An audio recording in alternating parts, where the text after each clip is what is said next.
بسم الله الرحمن الرحيم والحمد لله رب العالمين والصلاة والسلام على أشرف المرسلين.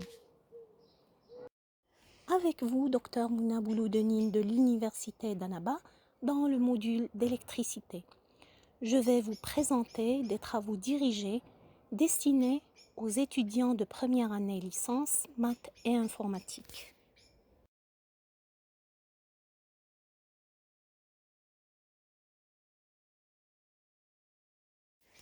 Salam alaikum chers étudiants et sahaftourkum. Aujourd'hui, nous allons voir un exercice sur l'association de plusieurs condensateurs. Lisons l'énoncé ensemble. Un condensateur C1 égale à 10 puissance moins 3 microfarad est porté en 0,02 secondes au potentiel U égale à 1,7 kV. Quelle est la puissance moyenne mise en jeu? On associe à ce condensateur C1 les condensateurs C2, C3, C4, C5, comme l'indique la figure. Ils ont tous les mêmes caractéristiques géométriques, mais les permittivités relatives sont respectivement 1 pour C1, 3 pour C2, C3 et C4, 2 pour C5. On applique entre les points A et B une différence de potentiel U égale à 1,7 kV. Calculez les différences de potentiel entre les armatures des différents condensateurs. La troisième partie, quels sont dans ces conditions le champ régnant entre les armatures du condensateur C1 et la force qui s'exerce entre elles, la surface des armatures étant de 1125 cm².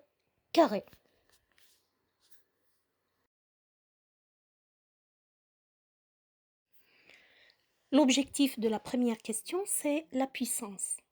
Bien sûr, vous allez revenir ici aux leçons de mécanique. La puissance, c'est l'énergie divisée par le temps. Et d'après la clé de la deuxième série, l'énergie du condensateur est égale à 1/2 la charge multipliée par la DDP, c'est-à-dire la différence de potentiel. La charge du condensateur est égale à la capacité multipliée par la différence de potentiel. Donc, la première partie ou la première étape de cette question, c'est trouver la formule de la puissance en fonction des données T, C1 et U.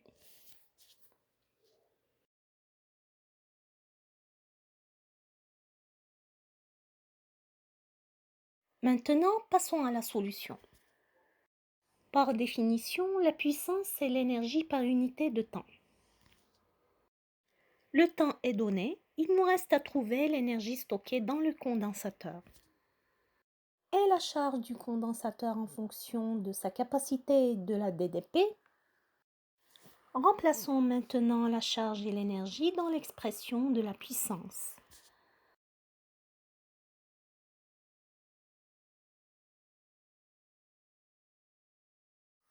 Et voici la puissance comme prévu en fonction des données.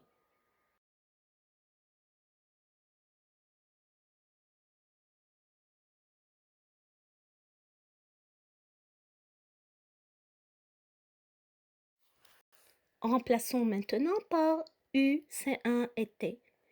Remarquez ici que 10 puissance 3 c'est le kilo et 10 puissance moins 6 c'est le micron.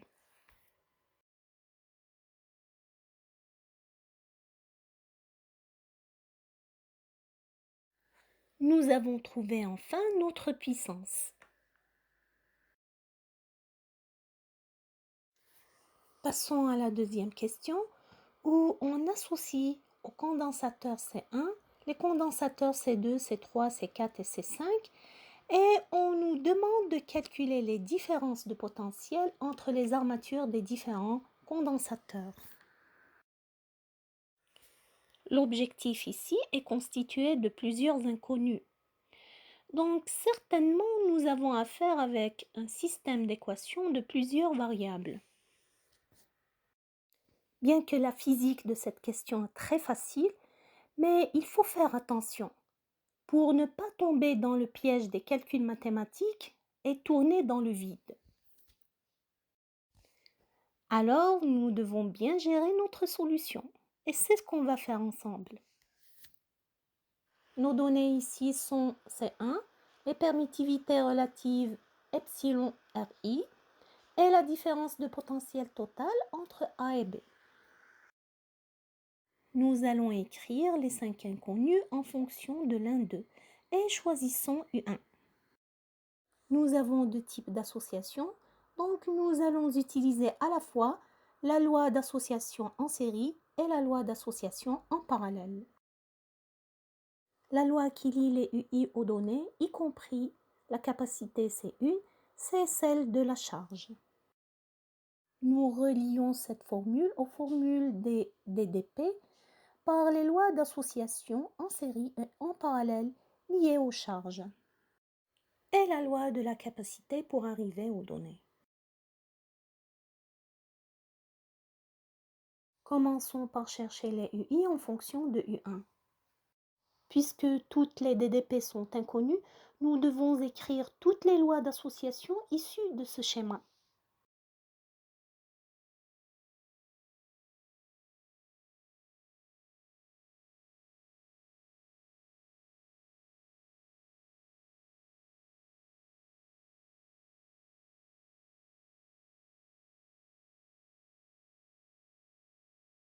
Remarquez que les trois parties BD, DC, CA sont associées en série.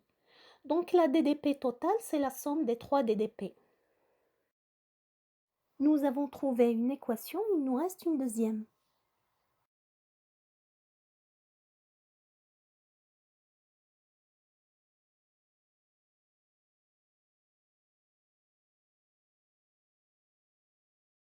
D'après le schéma, U2 est égal à U3 plus U4. Dans cette deuxième étape, nous allons faire la même chose et trouver toutes les lois d'association liées à la charge. Commençons par un petit rappel. Dans une association en série, la charge du condensateur équivalent est égale à chacune des charges des condensateurs liés. Par contre, dans l'association en parallèle, la charge du condensateur équivalent est divisée sur les différentes branches.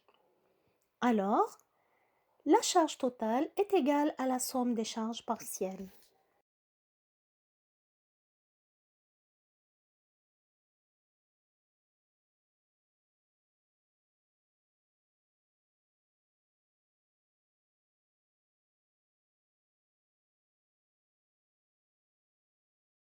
Remarquez maintenant que les parties BD, DC et CA ont la même charge puisqu'elles sont liées en série. Alors les charges Q1 et Q5 sont égales. Q1 bien sûr est égale à la charge totale. Maintenant faites attention à la partie compliquée DC.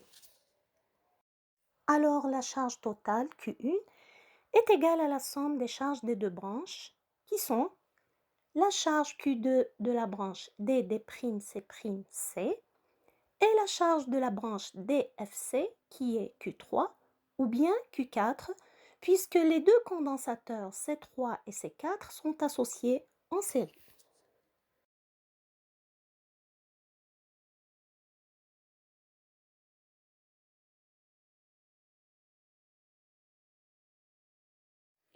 Pour trouver nos inconnus UI, nous nous sommes trouvés face à de nouveaux inconnus.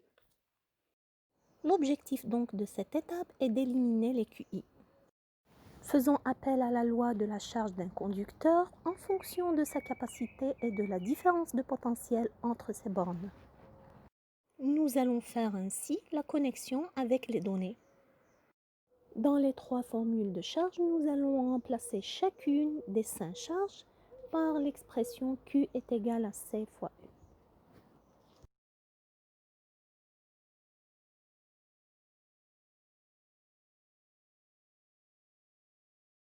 Il nous reste maintenant à éliminer les CI.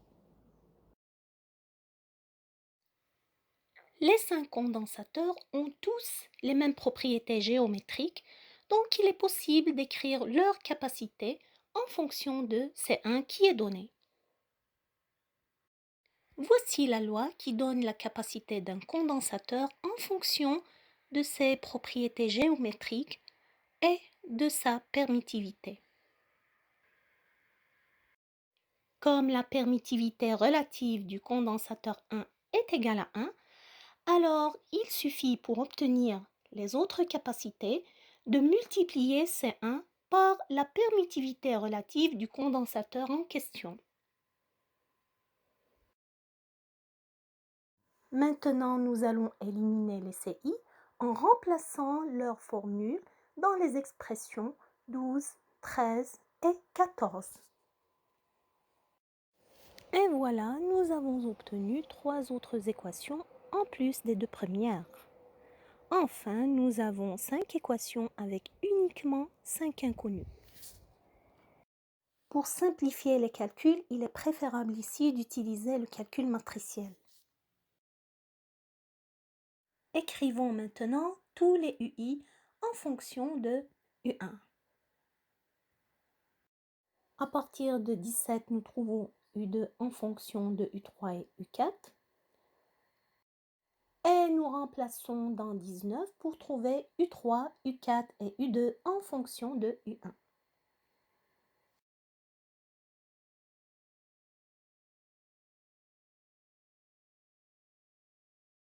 U5 à partir de 18.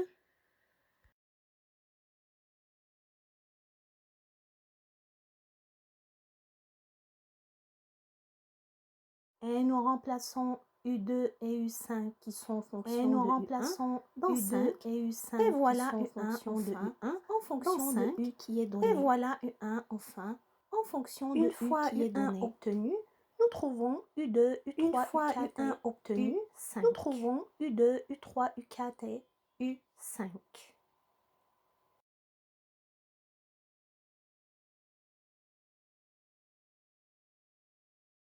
Bravo! Voici enfin nos UI après avoir remplacé le U par 1,7 kV. Partie C maintenant. Quels sont dans ces conditions le champ régnant entre les armatures du condensateur C1 et la force qui s'exerce entre elles? Et voici, suivant la clé de ce chapitre, les lois que nous allons utiliser.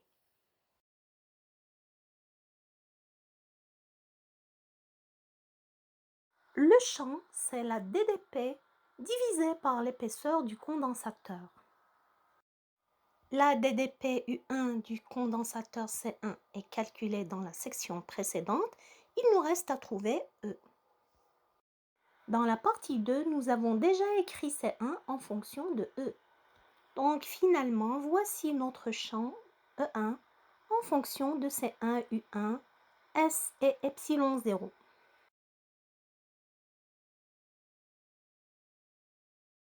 Voici notre calcul numérique. Ici, c'est C1. La DDP U1 et non pas U. Faites attention. Ensuite, c'est la surface. 10 puissance moins 4, c'est le centimètre carré transformé en mètre carré. Et le epsilon, c'est 1 sur 36 pi fois 10 puissance 9 obtenu à partir de la constante K.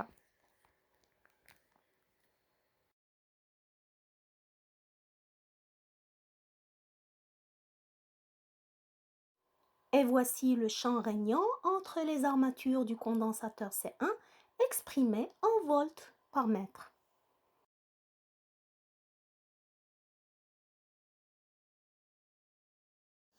Maintenant, la force exercée sur les armatures du condensateur C1, c'est la charge multipliée par le champ divisé par 2. Remplaçons la charge par la capacité du condensateur multipliée par la DDP et voici enfin la formule de la force F1. Dans l'application numérique, nous allons remplacer E1 par la valeur déjà obtenue dans la partie précédente.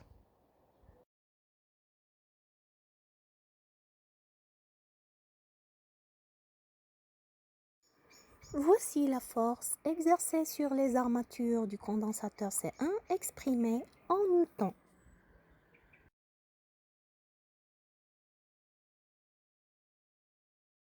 À la fin, je vous rappelle, chers étudiants, que vous avez toujours la même procédure à suivre pour résoudre n'importe quel problème, que ce soit une simple question ou même une recherche compliquée.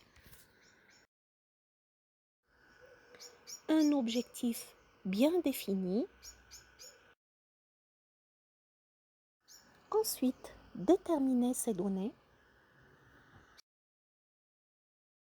Puis vient l'étape principale qui est choisir la bonne loi qui lie les données à votre objectif.